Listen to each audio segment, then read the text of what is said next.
몇 주 전에 미켈란젤로에 대해서 말씀을 드렸던 적이 있습니다. 대단한 천재였죠. 그런데 그 미켈란젤로와 동시대에 같이 살았던 또 다른 천재 한 명이 있었어요.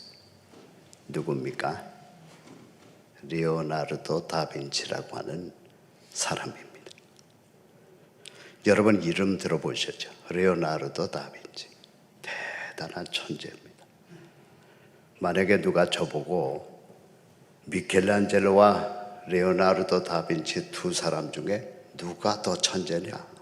저보고 누가 물어본다면 저는 분명하게 리오나르도 다빈치가 더 천재였다. 그렇게 말하고 싶어요. 왜 그렇습니까? 이 리오나르도 다빈치는 발명가였어요. 해부학자였어요. 천문학자였어요. 그러면서도 조각을 했고요. 그러면서도 그림을 그렸어요. 모나리자, 리오나르도 다빈치가 그렸잖아요. 예수님의 12제자들과 같이 마지막 순간에 식사를 했던 최후의 만찬, 이 리오나르도 다빈치가 그렸잖아요. 그래서요, 그가 60이 되어가는 어느 날 아주 유명한 성당 큰 홀에 와서 그림을 그려달라 하는 부탁을 받게 됩니다. 그래서 그 성당을 갔어요. 갔더니 이미 자기보다도 먼저 30년 정도나 더 젊어 보이는 청년 화가 하나가 와 있는 거예요. 얘기를 들어보니까 미켈란젤로라는 겁니다. 천재라는 거예요. 그래서 두 사람이 열심히 그 성당에 그림을 그렸어요. 그리고 드디어 그림이 완성이 되어집니다. 거기까지는 좋았어요. 그 성당의 그림이 완성되자 어느 날 그 완성된 그림을 사람들에게 보이기 시작했습니다. 그림을 보여주는 그 첫째날 수많은 사람들이 그 성당에 몰려들었습니다. 물론 그 성당에는 그림을 그린 미켈란젤로와 리오나르도 다빈치도 자리를 같이 했어요. 그런데 그림을 보러 왔던 사람 중에 한 사람이 부주의하게 생각도 깊이 하지 않고 이런 말을 합니다. 리오나르도 다빈치는 이제 늙었구만. 그런데 그 말을 듣고 난 이후로부터 리오나르도 다빈치의 마음이 가라앉는 거예요. 자신이 없어지는 거예요. 그때 리오나르도 다빈치의 나이는 이미 60이 간 넘었었거든요. 미켈란젤로는 이 리오나르도 다빈치보다 25살이 적습니다. 그러니까 그때 나이가 30대 중반이었어요. 그날 이후로부터 리오나르도 다빈치가 우울하게 지냈다고 그래요. 그러다가 60대 중반 이런 나이에 세상을 떠났다라고 하는 글이 있어요.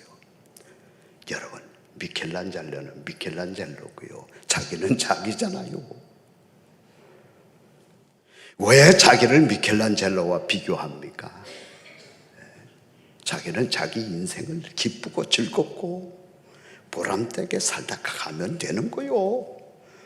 옆에 사람이 1000만 불을 갖고 있던 100만 불을 가지고 있던 왜 자기와 비교합니까?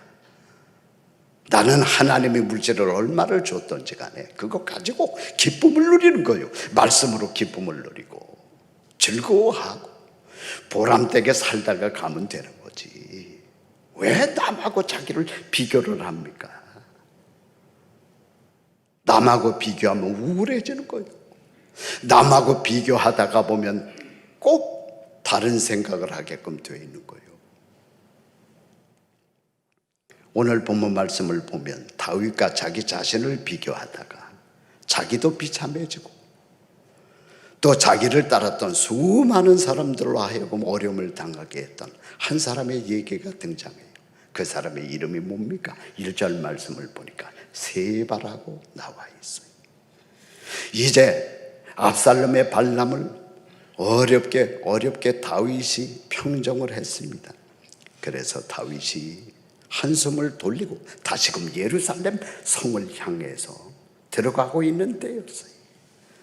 그러니까 나라의 분위기가 아직까지 어수선하지 않았겠어요. 그런데 그때 이 세바라고 하는 사람이 다윗을 대상으로 해서 반란을 또 일으킵니다. 반란을 일으켰던 대의명분이 뭐냐? 유다 지파, 이 12지파 중에 유다 지파가 도대체 뭐냐는 거예요. 12지파 중에 유다 지파가 뭐길래 자기들이 나라를 다 혼자 해먹느냐는 거예요. 또 다윗이라고 하는 사람이 누구길래 우리들이 다윗 밑에서 뒷바라지나 하면서 살아야 되냐는 겁니다. 쉽게 말해서 다윗도 왕을 할 수 있는데 나도 할 수 있다는 거요. 그러면서 아주 교묘하게 이 세바가요, 오늘날로 말하면 지역 감정을 부추겼어요. 그러면서 반란을 일으킵니다. 거기에 12지파 중에서 유다 지파를 뺀 11지파가 호응을 합니다. 다윗이 보니까 큰일 났어요. 어렵게 압살롬의 반란을 평정을 했는데 또 큰 반란이 일어난 거예요. 그래서 오늘 본문 말씀 중에 6절 말씀을 보십시오. 거기에 보면 다윗이 부하 장수 아비새 보고 뭐라고 그랬습니까? 거기 보니까 다윗이 이에 아비새에게 이르되 이제 비그라의 아들 세바가 압살롬보다 우리를 더 헤아리니 그래서 거기 더라고 하는 말을 썼어요. 무슨 얘기입니까? 요번에 일어난 이 세바의 반란이 압살롬의 반란보다 더 파장이 클 거라는 겁니다. 제가 이 글을 읽으면서요, 다시 한번 다윗의 그 삶에 대해서 생각해 보았어요. 다윗이 우리가 알고 있듯이 70세의 세상을 떠났거든요. 그러니까 오늘날 나이로 따진다면 한 85세 정도라고 보면 되겠죠. 성경 말씀 보면 장수했다고 그러니까요, 오늘날도 장수라고 하는 단어를 쓰려면은요, 뭐 85세 한 90세 정도는 살아야지 장수라고 하는 단어를 쓸 수 있잖아요. 그런데 오늘 본문 말씀에 등장하는 이 세바의 반란은 언제 일어났느냐? 학자들에 의하면 다윗의 나이 63세 전후에 일어났다, 그렇게 얘기를 해요. 그러니까 오늘날의 나이로 말한다면 70세 중반 정도에 이 세바의 반란이 일어난 거예요. 그것도 압살롬의 반란이 끝나자마자 곧바로 이 세바의 반란이 일어났습니다. 그러니까 다윗의 삶을 살펴보면은요, 고난이 죽을 때까지 끊임없이 다윗의 뒤를 따라서요.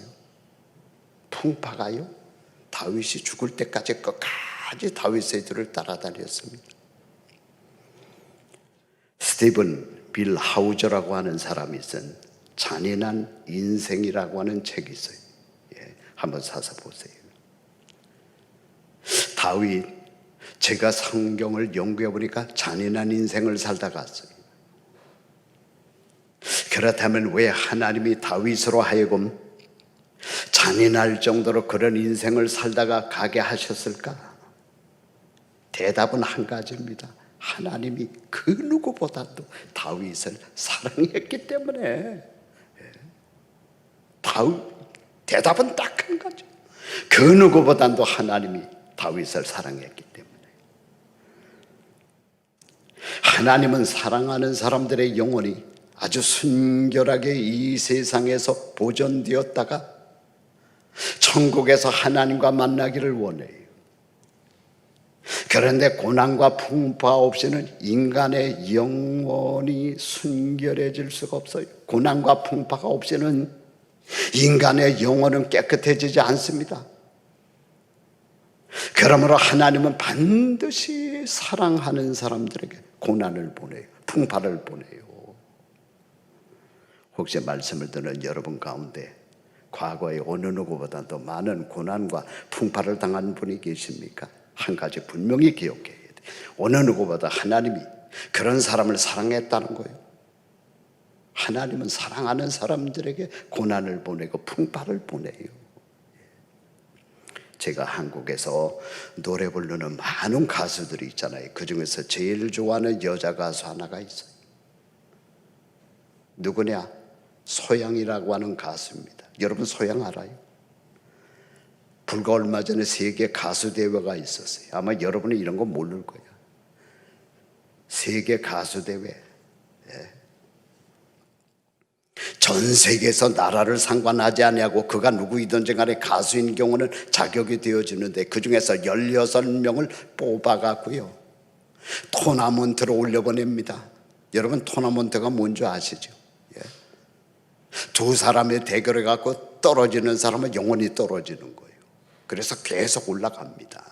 그래갖고 맨 마지막에 남은 두 사람끼리 두 사람 사이에서 우승자를 겨누는 것이 토너먼트. 그 토너먼트에 올라온 그 16명의 가수들을 보니까 이건 다 세계적인 가수들이요. 여러분 모라이어 캐리라고 알아요? 미국 가수. 이거 대단한 가수입니다. 모라이어 캐리. 비욘세라고는 압니까? 예? 이 비욘세도 세계적인 가수예요.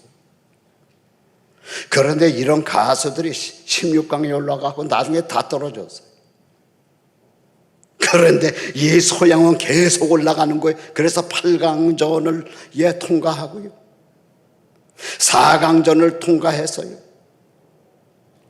그래갖고 이제 마지막 전 세계의 수많은 가수들 가운데 두 사람이 우승자를 겨누르는데요 남은 결승전에 남은 사람이 누구냐? 디마시라고 들어봤어요 여러분? 어떻게 반응이 전혀 성경을 많이 아시던가 문학을 많이 아시던가 뭐를 좀 한 가지는 잘 알아야 될 거 아니에요. 이 디마시라고 이건 대단한 가수입니다. 카자흐스탄 가수인데요. 젊은 친구인데요. 그 가창력이 소름이 끼칠 정도예요. 정말 들어보면은요. 2명 남았어. 소양하고 디마시하고. 저도 몇이요. 거기서 진다고 해도 2등이야. 저도 대단한 거. 대단한 실력이죠. 그러나 제가 소양을 좋아하는 거는 노래를 잘 불러서 좋아하는 게 아니에요. 실력이 있어서 좋아하는 게 아니에요. 제가 좋아하는 이유가 있어요. 여러분 소양을 몰랐다면 한번 집에 가서 오늘서부터 한번 들어보세요. 그의 노래를 들어보면요 영혼이 깨끗해. 들어보면 알거든요. 간절해요. 애절하고. 그리고 오늘날 노래를 들어보면 얼마나 그 세상적인 가사에 사랑이라는 단어가 많이 나옵니까? 그 사랑이라고 하는 단어를 부를 때 예수님을 생각하고 부른다는 거야. 예수님. 그러니까 듣는 사람들에게 이상한 감동이 다가오는 거야. 이상한 감정이 다가오는 거예요. 제가 여러 나라 사람들의 반응을 들어보니까 그 사람들이 뭐라고 직접 말을 했느냐. 자기들은 예수 믿지 않는다는 거예요. 그러나 서양의 노래를 들어보면은 신에 대한, 예수님에 대한 뭔가가 느껴진다는 거예요. 교회를 가고 싶은 생각이 들어진다는 거예요. 진짜 그런 생각이 들어. 그의 배경을 알고 들으면은요. 그렇다면 그 깨끗함, 그 애절함이, 그 실력이 도대체 어디에서 나왔을까? 그가 여태까지 당했던 고난을 통해 나온 거예요. 그가 여태까지 당했던 풍파를 통해 나온 거예요. 소양이 만 19살에 결혼을 합니다. 결혼을 해가지고 3개월 정도가 지금 막 지나가고 있는데 몸이 이상한 거예요. 병원에 가서 정밀 검사를 해보니까 자궁암이야, 자궁암. 수술하지 않으면 죽는다는 거예요. 수술이 잘 된다고 해도 앞으로는 아기를 못 낳는다는 거예요. 여러분 19살에 그것도 각 결혼해가지고 그런 얘기를 들어봐요. 여러분의 그런 일을 당했다고 생각해 보십시오. 하늘이 무너져 내리는 것 같아요. 끝내 수술을 했습니다. 아직까지 아기를 낳지 못합니다. 앞으로도 아기를 낳지 못합니다. 그런데 다윗처럼 그 19살서부터 환란이 시작되는 거예요. 풍파가 시작되는 거예요. 잔인한 인생이 전개되는 거예요. 그런데요, 인간은 그렇게 되면은요, 영혼이 맑아져요. 예수님만 바라보게 돼. 예수님만 의지하게 돼. 그러면 예수님의 모든 것을 책임지는 거예요.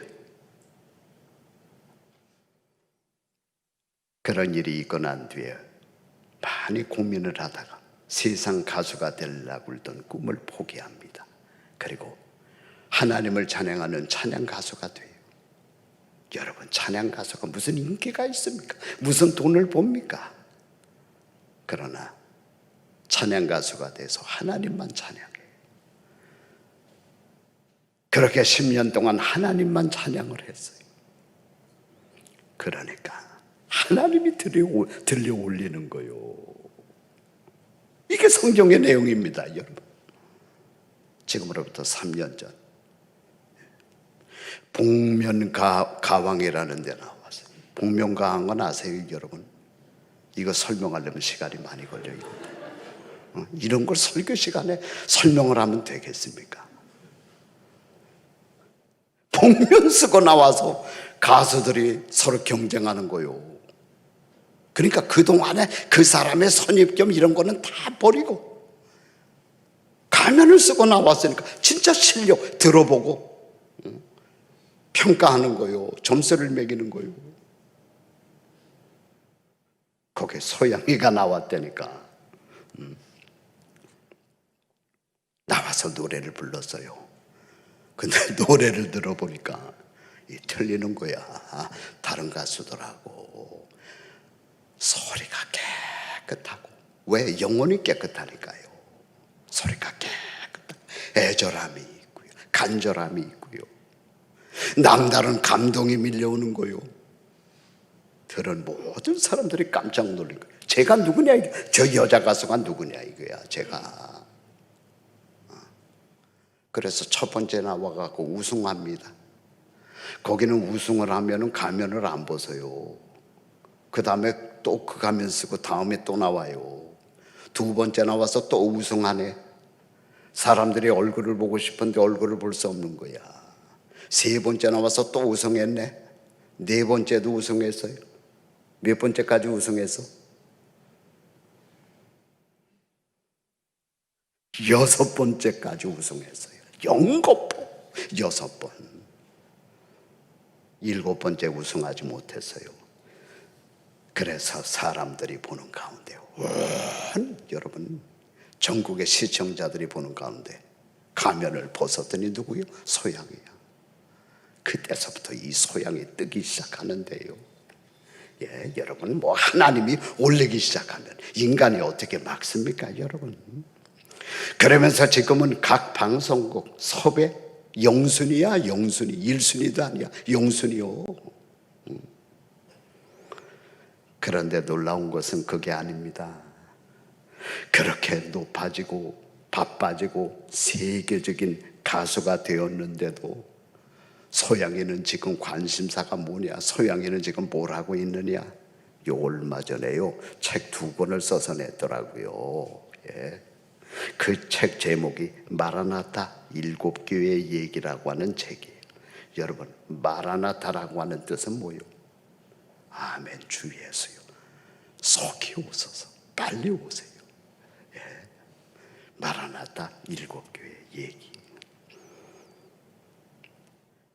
놀라지 마십시오. 소양이 요한계시록을 공부를 해요. 연구를 해요. 그러다가 받은 은혜가 커서 책을 써냈어요.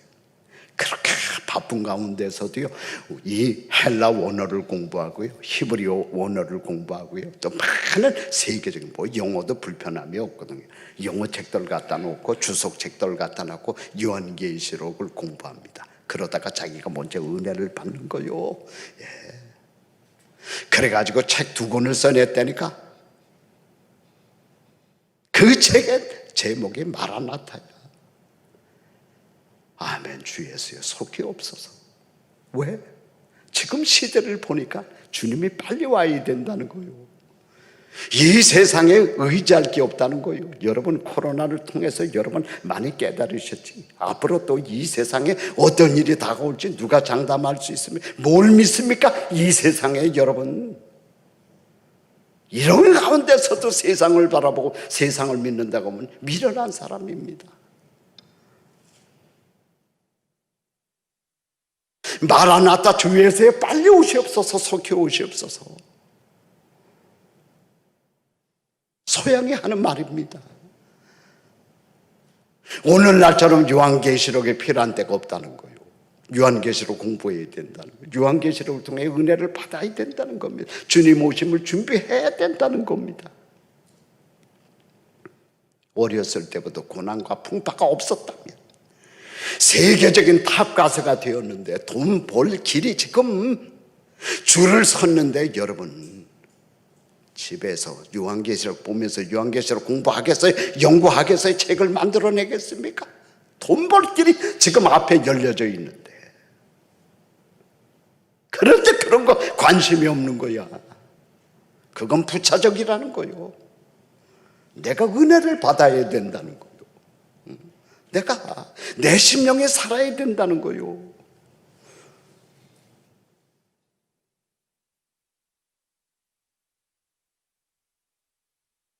그 은혜가 어디서 왔느냐? 19세에서부터 시작된 고난과 풍파로부터 왔다니까.